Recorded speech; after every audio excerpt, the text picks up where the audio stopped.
Throughout history, people have frequently treated their fellow humans as nothing more than a source of meat. Cannibalism is unnervingly common and, in many cases, necessary. It is an unpleasant act, but when death by starvation is the only alternative, then the decision is at least understandable. Some of those who have chosen to eat people did so for less noble reasons. This week we look at the story of Alferd Packer, also known as the Colorado Cannibal. The early years. Alfred Packer was born in Pennsylvania on January 21, 1842. By the early 1850s, his family had moved to Indiana. Alfred's father was a cabinet maker and succeeded in supporting a family of 5 with his work. Alfred Packer hated his parents. He couldn't wait to get away from them. As a teenager, he finally succeeded by moving to Minnesota. After arriving, he made a living by working as a shoemaker. Alfred was hardly an adult when the U.S. Civil War started, but in 1862 he did as most men his age and enlisted. His military career would be short-lived. Alfred had developed epilepsy and was having seizures about every 2 days. Once the Army discovered this fact, they gave him an honorable discharge. Alfred just couldn't take no for an answer. He traveled to Tennessee and enlisted in a Union regiment there in 1863. This arrangement ended in 1864 when the regiment discovered his health condition and discharged him. Finally giving up on the Army, Alfred traveled west. For the next 9 years, he moved around and worked various jobs. He spent time as a hunter, wagon teamster, ranch hand, and field worker. For 2 months, he worked as a wilderness guide. Supposedly, he wasn't good at it and got lost more often than not. None of the jobs lasted long. In some cases, he would lose a job after the epilepsy was discovered. More frequently, Alfred lost jobs because of the simple fact that nobody liked him. Most people who knew him said that Alfred was extremely argumentative and generally unpleasant. He was known to frequently steal from people, and on top of those unpleasant traits, Alfred was also a pathological liar. Unfortunately, it took time for new acquaintances to see through the lies. This would prove fatal for one unlucky group of travelers. San Juan Mountains. The Rocky Mountains stretch from the southwest United States all the way into Canada. The San Juan mountain range is part of the Rocky Mountains. It's very rich in precious minerals and is located near Breckenridge, Colorado. In the 1850s, gold was discovered there. By the 1870s, some people were becoming very wealthy from it. This resulted in a rush of prospectors and miners to the area. In November 1873, several men who worked in the copper mines near Salt Lake City decided to head to Colorado and try their luck with gold instead. The 20 men were strangers to each other, but decided to group together. They began the journey to Breckenridge with plans to work together after arriving. About 25 miles after starting their journey, the group encountered Alferd Packer. Alfred wanted to join the group, but he didn't have any money or supplies. The group was opposed to the idea until Alfred mentioned that he was also a guide and knew the San Juan Mountains well. The party of travelers didn't know the mountains at all, so they reluctantly agreed to let him join. They grew to resent him rather quickly. Alfred's constant seizures slowed the group and generally annoyed them. He was greedy, lazy, and generally argumentative with everyone. He also had no idea how to guide the party. They became lost repeatedly and eventually ran out of supplies. In January 1874, the group came upon the camp of Chief Ouray, a Ute leader. They weren't sure whether the natives would help them or kill them, but the travelers had little choice. They had to ask the natives for help. Luckily, the chief was friendly and offered them shelter and food.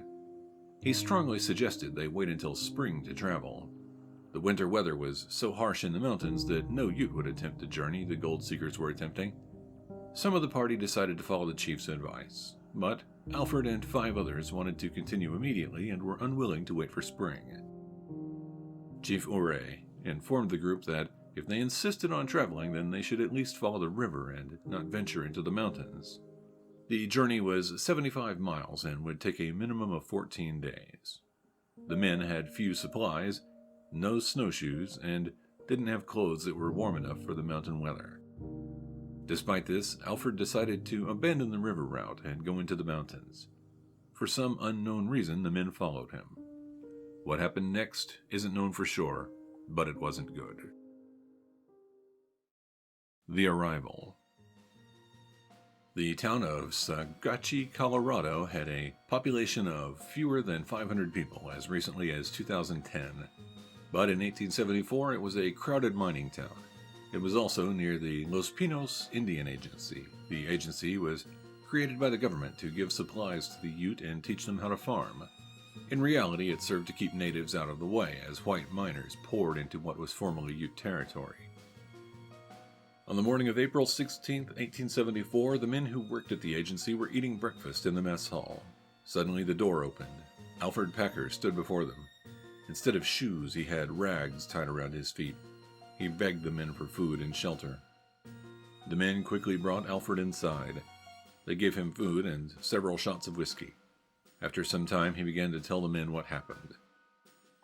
He told the story of events leading to the travelers' arrival at Chief Uray's camp.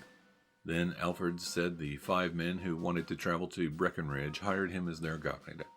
They traveled together for several days, but Alfred became snowblind. Because he was slowing down the rest of the party, they abandoned him. He was given a rifle and left to survive on his own. Alfred said that he ate little but roots until arriving at the agency. The men thought this was strange because Alfred did not look like someone who had nearly starved to death, but they didn't push the issue. Alfred stayed at the agency for 10 days, then went into town. He rented a room at a saloon and began to spend a lot of money. The locals later claimed that Alfred was in possession of several wallets. He also drank a lot every day, and every time he told the story of how he survived the treacherous mountain journey, the details were different. Preston Nutter, a member of the original party that stayed behind at Uray's camp, arrived at Sagache not long after Alfred. Preston asked Alfred what had happened to the rest of the party and was told they had abandoned him. Preston didn't believe it. General Charles Adams, who was in charge of the Indian Agency, also received more members of the party. When he mentioned they had seen Alfred and claimed he was abandoned by the 5 men traveling with him, none of the party believed it. They convinced General Adams to send an officer to retrieve Alfred for questioning. As the officer arrived, Preston and Alfred were on the verge of violence against each other. The officer defused the situation by telling Alfred that he came to hire him as a guide for the missing men. Alfred wasn't very happy about this, but it seemed to be a better option than the alternative. After arriving at the agency, Alfred was questioned by General Adams and several men from the original party. They did not believe the stories, but also didn't have proof of foul play. Adams convened a council to discuss how to resolve the situation.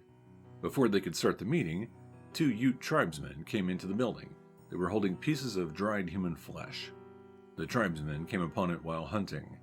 Alfred began crying and begging for mercy. He swore to make a full confession. The truth?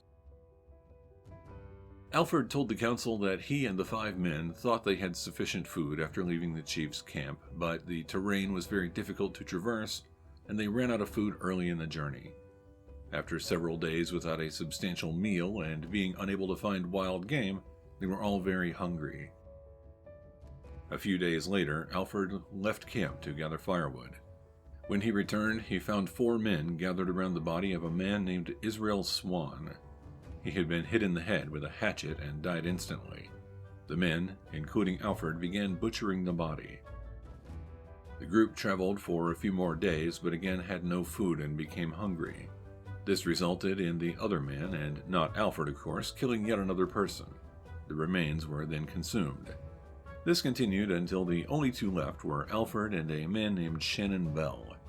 According to Alfred, Shannon rushed him and tried to hit him in the head with a rifle. Alfred deflected the blow and killed Shannon in self-defense. He butchered Shannon and brought some of the meat for the last part of the journey. When he crossed the last hill and saw the Indian Agency, Alfred threw the last bits of the meat away. He assumed an animal would eat it, but the Ute tribesmen found it instead. Alfred also volunteered that he threw the meat away with great hesitation. He admitted that he had become fond of human flesh and found the meat around the breasts to be especially delicious. A search party was formed to find the men's remains. They brought Alfred to help find it. After 2 weeks, they failed to find anything. On the return trip, Alfred hid a knife in his clothing. He tried to kill an officer with it, but was stopped before hurting anyone.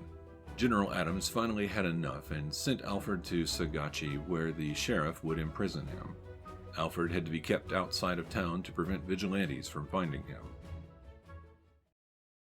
On second thought, while imprisoned, Alfred retracted the previous story he told about what happened in the mountains. What really happened is the men were caught in a blizzard and got lost. They ran out of food and then ran out of matches. Eventually, they boiled their shoes and ate the leather. After wandering aimlessly for days while suffering the effects of extreme hunger, the men made a pact with each other. When one of them died, the others would eat the fallen. Israel Swan was the first to go when he died of hunger and exposure. His remains were eaten by the others. This continued one after another until it was just Alfred and Shannon Bell, and Alfred killed Shannon in self-defense. The following August, an illustrator from Harper's Weekly magazine found the site of Alfred's crimes. The corpses of his companions were there all in one spot. The illustrator sketched the scene, then alerted nearby authorities. All 5 of the men were dead and decaying. It appeared that they had been killed violently. And although meaty portions of the bodies were cut away and presumably eaten, none of the organs were eaten. None of the bone marrow was removed. It did not appear to be the work of a starving person. The working theory authorities created was that Alfred killed the men for their belongings before supplies ran out. But then he was trapped by snow and really did run out of food. So he lived in a makeshift shelter while cutting meat from their bodies as needed. The men were buried. Then the search party traveled to Alfred's jail to confront him. When they arrived, Alfred was no longer there. After keeping Alfred imprisoned for a year, the sheriff and the taxpayers of Sagachi were quite frankly tired of it. Alfred was being housed and fed at the expense of taxpayers, and the locals were constantly threatening vigilante justice. Nobody knows for sure who did it, but Alfred was given the keys to his cell. He escaped and was long gone by the time his accusers arrived. The story and illustrations were published nationwide and became well known. People didn't seem bothered by the cannibalism aspect. Rather, they really didn't like the fact that Alfred murdered several people and stole their belongings. Alfred succeeded in avoiding authorities for about 9 years. In 1883, a member of the original party from Chief Ouray's camp showed up in Cheyenne, Wyoming. He encountered Alfred by chance and had him arrested. Alfred returned to the site of his crime to stand trial for murder. The verdict was guilty, and he was scheduled to hang on May 19, 1883. Amazingly, the verdict was overturned on appeal.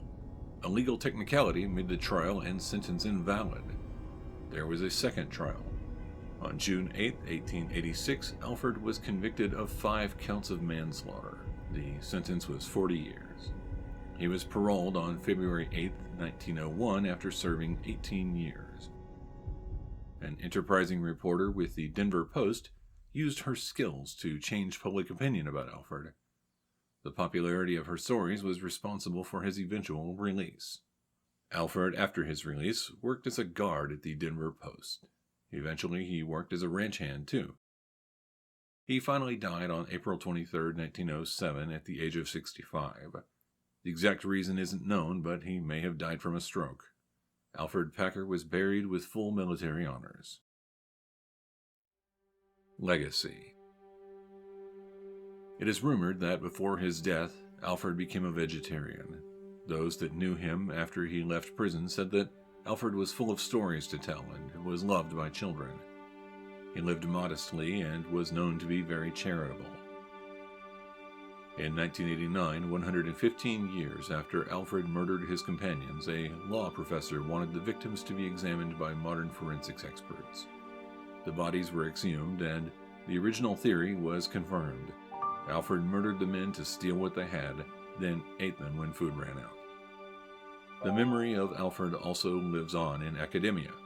In 1968, students at the University of Colorado Boulder named their new cafeteria grill the Alferd G. Packer Memorial Grill, with the slogan, "Have a friend for lunch." Alfred also had a small role in politics. In 1977, the U.S. Secretary of Agriculture Bob Bergland tried to cancel the department's cafeteria food service. He was prevented from doing so by the General Services Administration. As payback to the GSA, Bergland held a press conference unveiling a plaque that renamed the cafeteria the Alferd Packer Memorial Grill. He said Alfred's life exemplified the spirit and fare of the cafeteria and would serve all mankind. The publicity stunt worked and was even covered by Barbara Walters. Eventually, the contract was canceled and the plaque was removed. Alferd also has a role in folk music. The Philadelphia Folk Festival, which takes place every year, has a dining tent. Written on the side of the tent is the Alfred G. Packer Memorial Dining Hall, serving humanity since 1874. Alfred Packer's memorial is alive and well today. The victims, for the most part, are long forgotten. Nothing about Alfred Packer deserves to be remembered. He was an unremarkable man who accomplished nothing. Furthermore, he was a liar, a thief, a murderer, and a cannibal. So why does he remain well known today? The answer is because he ate people. The thought of eating a person is simultaneously disgusting and enticing to many. These dark desires might be hidden beneath humor in the modern world, but inside all of us is a cannibal waiting to emerge and consume the flesh of our fellow humans. Tell us what you think, and if you want to see more episodes in the future, like this video and hit the subscribe button. Thank you for watching Bad Things in History.